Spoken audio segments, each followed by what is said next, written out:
Assalamualaikum warahmatullahi wabarakatuh. Gimana kabar kalian hari ini? Ibu berharap kalian selalu dilindungi oleh Allah Subhanahu wa Ta'ala. Ingat, tetap semangat belajar di rumahnya ya. Tunjukkan kepada guru-guru kalian, tunjukkan kepada orang tua kalian bahwa kalian mampu melewati masa yang sulit ini. Sebelum kita memulai pelajaran pagi hari ini, kita berdoa terlebih dahulu. Bismillahirrahmanirrahim. Raditu billahi rabbah wa bil islami dina wa bi Muhammadin nabiyyan wa rasulah. Rabbi zidna ilma warzuqna fahma. Amin. Nah, adapun tujuan pembelajaran pada pagi hari ini, yaitu yang pertama, siswa mampu menjelaskan hukum nun sukun dan tanwin. Kemudian yang kedua adalah siswa mampu menjelaskan macam-macam hukum nun sukun dan tanwin. Nah, jadi pelajaran pagi hari ini adalah tentang ahkamun nunus sakinatu awit tanwinu. Jadi, beberapa hukum nun sukun dan tanwin. Hukum nun sukun atau tanwin itu dibagi menjadi 4. Yang pertama adalah izhar. Izhar dalam bahasa yaitu al-bayan, yang artinya jelas. Kemudian idgham. Idgham menurut bahasa adalah idkhalu syai'i fi syai'i. Jadi memasukkan sesuatu ke dalam sesuatu. Jadi memasukkan huruf pertama yaitu nun sukun atau tanwin kepada huruf yang kedua. Huruf yang kedua itu adalah huruf idgham. Huruf idgham ada 6, yaitu ya, nun, mim, waw, lam, dan ro. Nah, sedangkan idgham itu dibagi menjadi 2, idgham bi gunnah dan idgham bila gunnah. Yang ketiga adalah iqlab. Iqlab ini berasal dari kata aqlaba yuklibu iqlaban, yang artinya adalah merubah atau mengganti. Kemudian yang terakhir adalah ikhfa. Ikhfa ini dari kata asatru, yang artinya menutup atau samar. Yang pertama adalah izhar halqi. Izhar menurut bahasa adalah al-bayan, yang artinya jelas. Kemudian halqi artinya tenggorokan. Jadi huruf-huruf yang dikeluarkan dari tenggorokan itu harus jelas. Apa saja huruf-huruf yang dikeluarkan dari tenggorokan? Nah, huruf-huruf tersebut ada 6, yaitu hamzah, ha, ha, ain, ghain, kha. Jelas ya, ada 6. Kemudian, bagaimana izhar menurut istilah? Izhar menurut istilah adalah ikhraju kulli harfin min makhrajihi min ghairi gunnatin fil harfil mudhari. Jadi, setiap mengeluarkan huruf dari makhrajnya itu tidak boleh dibaca dengung atau sengau, tapi harus dibaca jelas. Nah, sedangkan menurut istilah izhar halqi ialah idza dakhalatin nunus sakinatu awit tanwinu ala ahadi hadhil ahrufi sittati yuqalu izharun halqiyun. Jadi, pengertian izhar halqi dalam hukum nun sukun dan tanwin ialah apabila ada nun sukun atau tanwin bertemu salah satu huruf 6, huruf halqi yang berjumlah 6 tadi, maka disebut dengan izhar halqi. Bagaimana cara membacanya? Cara membacanya yaitu dengan jelas. Contohnya izhar halqi dalam Quran surah Al-Ikhlas ayat 4. Di situ ada kufuwan ahadun. Ada fathaten bertemu dengan hamzah. Jadi bacaannya walam yakul lahu kufuwan ahadun. Kufuwan ahadun. Tidak boleh kufuwan ahad. Jadi harus benar-benar jelas. Kufuwan ahad. Seperti itu. Kemudian yang kedua, dalam Quran surah Al-Lahab ayat 2, ma'agna anhu. Di situ ada nun sukun bertemu dengan ha, anhu. Jadi tidak boleh ahu. Seperti itu. Kemudian yang terakhir, di situ ada nun sukun bertemu dengan hamzah. Lam yakunil ladzina kafaru min ahlil. Tidak boleh min ahlil. Yang kedua adalah idgham. Idgham menurut bahasa adalah idkhalu syai'i fi syai'i, memasukkan sesuatu ke dalam sesuatu. Yang dimaksud di sini adalah memasukkan huruf pertama. Huruf pertama ini adalah nun sukun atau tanwin kepada huruf idgham, huruf setelahnya, sehingga menjadi satu huruf yang bertasydid. Kemudian idgham ini dibagi menjadi dua, idgham bi gunnah dan idgham bila gunnah. Nah, yang pertama idgham bi gunnah. Idgham bi gunnah adalah menurut pengertian hukum nun sukun dan tanwin, apabila ada nun sukun atau tanwin bertemu salah satu huruf 4, yaitu ya, nun, mim, waw, maka disebut dengan idgham bi gunnah. Bagaimana cara membacanya? Cara membacanya yaitu dengan cara memasukkan huruf nun sukun atau tanwin kepada huruf idgham bi gunnah, sehingga menjadi satu huruf yang bertasydid. Bagaimana contohnya? Contoh bacaan idgham bi gunnah yaitu dalam Quran surah Al-Lahab ayat 5. Di situ ada tanwin bertemu dengan mim. Fi jidha hablum mim masad. Nah, jadi tanwin tersebut dimasukkan ke huruf yang kedua, yaitu mim. Hablum mim masad. Jadi tidak boleh hablun mim masad. Tidak boleh. Jadi hablum mim masad. Kemudian dalam Quran surah Asy-Syams ayat 7, di situ ada kasroten bertemu dengan waw. Wa nafsi wa ma sawwaha. Tidak boleh wa nafsin wa ma sawwaha. Tidak boleh. Namanya saja idgham bi gunnah, harus dengan cara mendengung. Wa nafsi wa ma sawwaha.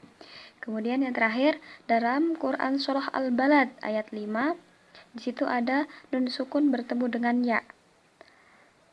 Al-layyaqdiro. Kemudian idgham bila gunnah, memasukkan tanpa mendengung. Nah, idgham bila gunnah dalam pengertian hukum nun sukun dan tanwin adalah apabila ada nun sukun atau tanwin bertemu salah satu huruf dua, yaitu lam dan ro, maka disebut dengan idgham bila gunnah. Bagaimana cara membacanya? Cara membacanya sama-sama memasukkan huruf yang pertama, yaitu nun sukun atau tanwin, kepada huruf yang kedua, lam atau ro tersebut, yaitu tanpa mendengung. Sekarang contoh bacaan idgham bila gunnah. Nah, di sini dalam Quran surah Al-An'am ayat 131, di situ ada nun sukun bertemu dengan ro. Dzalika allam yakur rabbuka. Nah, jadi nun sukun tersebut dimasukkan kepada huruf ro. Tidak boleh lam yakun rabbuka, dan tidak boleh lam yakur rabbuka karena bila gunnah. Lam yakur rabbuka hanya memasukkan saja tanpa dengung. Kemudian dalam Quran surah Al-An'am ayat 89, di situ ada Fathatain bertemu dengan huruf lam. Qaumal laisu, qaumal laisu. Tidak boleh qauman laisu dan tidak boleh qaumal laisu. Nah, hanya memasukkan tanpa mendengung. Nah, di sini Ibu akan menambahkan tentang idgham bi gunnah. Idgham bi gunnah tadi kan apabila ada nun sukun atau tanwin bertemu dengan salah satu huruf 4, yaitu ya, nun, mim, waw. Nah, itu maka disebut dengan idgham bi gunnah, tapi di lain kalimat. Nah, bagaimana ketika nun sukun atau tanwin bertemu dengan huruf ya, nun, mim, waw tersebut dalam satu kalimat? Nah, itu ada pengecualiannya. Nah, itu disebut dengan izhar wajib, tidak lagi idgham bi gunnah. Contohnya, shin wa nun. Di situ ada nun sukun bertemu dengan wawu, akan tetapi dalam satu kalimat, maka dibaca jelas shin wa nun. Kemudian nun sukun bertemu dengan ya. Contohnya bun ya nun, tidak boleh bunyanun, seperti itu. Itu dalam satu kalimat. Yang ketiga adalah iklab. Iklab itu berasal dari kata kolaba atau aklaba yuklibu iklaban, yang artinya mengubah atau mengganti. Nah, bagaimana iklab dalam pengertian hukum nun sukun dan tanwin? Iklab dalam pengertian hukum nun sukun dan tanwin adalah apabila ada nun sukun atau tanwin bertemu huruf ba, maka hukum bacaannya disebut dengan iklab. Nah, bagaimana cara membacanya? Cara membacanya itu dengan cara mengganti nun sukun atau tanwin, menggantinya dengan huruf mim. Sekarang contoh bacaan iklab. Dalam Quran surah Al-Bayyinah ayat 4, di situ ada illa mim ba'dima. Illa mim ba'dima. Jadi huruf nun itu diganti menjadi mim. Mim ba'di. Nah, guru kami mengatakan, Syekh Roshin Abdul Farah, dalam Daqaiqul Muhkamah fi Syarh Jazariyah, beliau mengatakan waliyat seruk furjatan qalilatan, hendaknya membenggangkan sedikit bibirnya. Supaya apa? Supaya liyatahaqqaq al-ikhfa, supaya masih ada samarnya. Jadi tidak boleh terlalu rapat. Mim ba'di. Tidak boleh mim ba'di karena tidak mendengung. Kemudian contoh yang kedua, dalam Quran surah Al-Alaq ayat 15,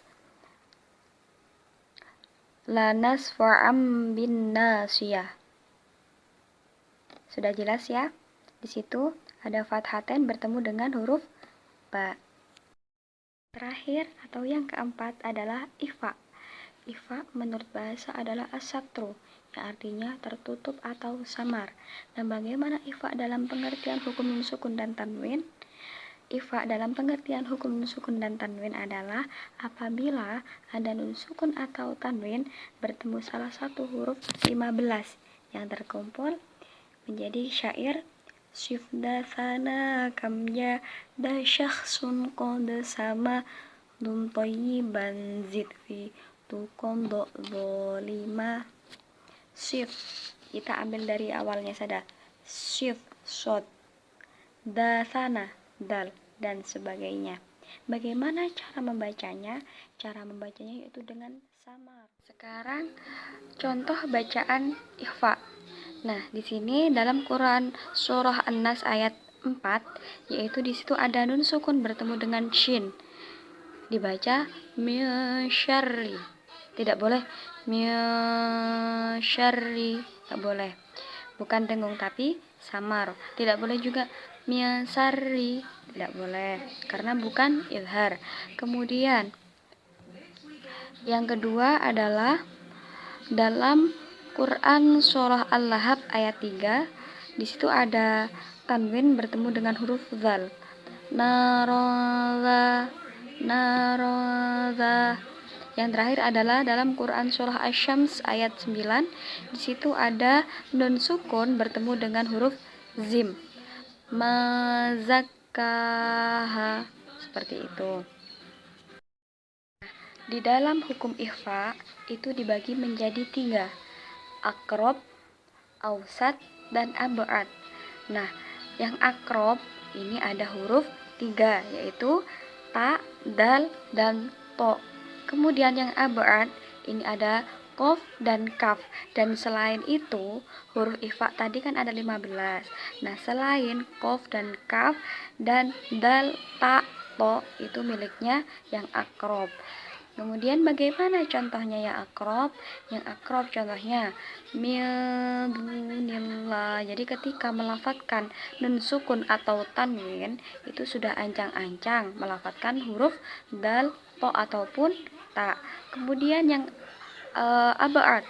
Yang ab'ad contohnya milqaumin. Jadi ketika melafadzkan nun, kof itu kan masih di sini, jadi jaraknya masih jauh. Kemudian yang ausat itu yang contohnya bertemu dengan huruf shin, misyarri. Jadi tidak terlalu. Jadi seperti itu penjelasan dari Ibu tentang hukum nun sukun dan tanwin. Nah, dari sini ada yang perlu ditanyakan atau masih ada yang dibingungkan? Bu, saya masih belum paham terkait dengan pembagian hukum ikhfa yang dibagi menjadi 3 tadi. Bisa dijelaskan kembali, Bu? Oh ya, baik. Dari Ananda bagus ya. Oke.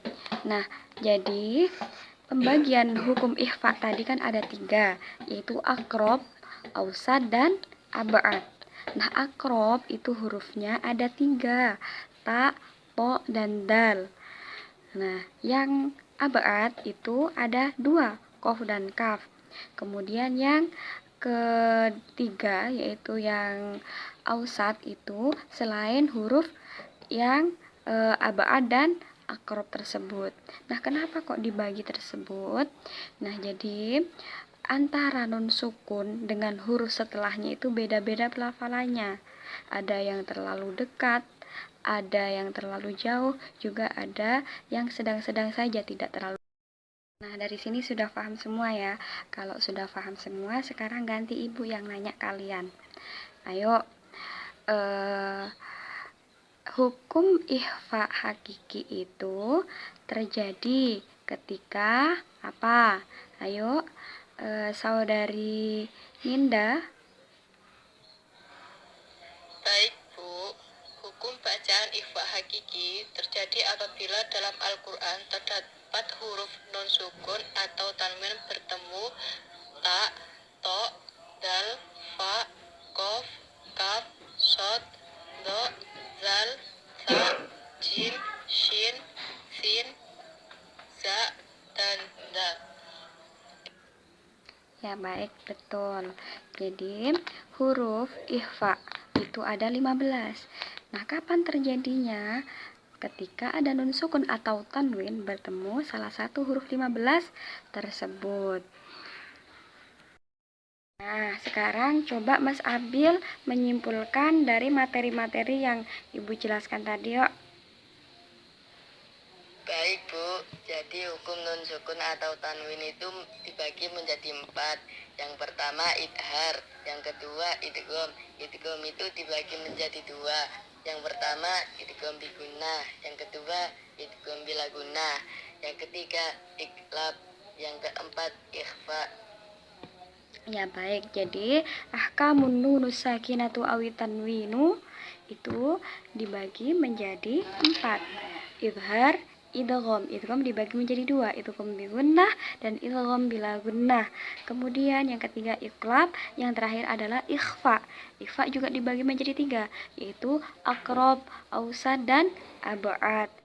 Oke, jadi sekian pembelajaran kita pada pagi hari ini. Nah, ingat ya, tetap dipelajari. besok minggu depan Ibu akan mereview materi yang telah dipelajari sekarang ini. Dan ketika UAS besok, Ibu akan memberikan tugas yaitu ujian lisan. Jadi harus benar-benar anakku yang Ibu cintai, ingat, kalian harus tetap semangat. Dengan maraknya penyakit yang mendunia ini, perlu kita waspada, namun jangan terlalu berlebihan. Berlebihan karena apa? Berlebihan semisal karena COVID-19 ini kalian sudah tidak mau belajar lagi, kalian sudah tidak mau beribadah lagi. Ayo kita saling semangat. Ayo, apalagi di bulan yang suci ini, marilah kita fastabiqul khairat, berlomba-lomba dalam mencari kebaikan. Itu dengan apa? Dengan selalu semangat untuk mencari ilmu, selalu semangat untuk mendekatkan diri kepada Allah. Apalagi kita sudah mempelajari tajwid, kita sudah tahu hukum bacaan nun sukun atau tanwin semisal. Kita terapkan membaca Al-Quran. Bagaimana hukum bacaan Al-Quran yang benar? Itu salah satu cara kita untuk mendekatkan diri kepada Allah. Cukup sekian dari Ibu. Ingat, tetap semangat ya belajar di rumahnya. Kita berdoa bersama-sama semoga ilmu yang kita pelajari pada pagi hari ini dapat bermanfaat di dunia wal akhirah.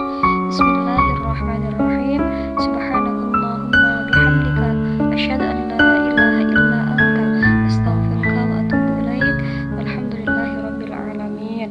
Sekian dari Ibu, kurang lebihnya mohon maaf. Tetap semangat. Wassalamualaikum warahmatullahi wabarakatuh.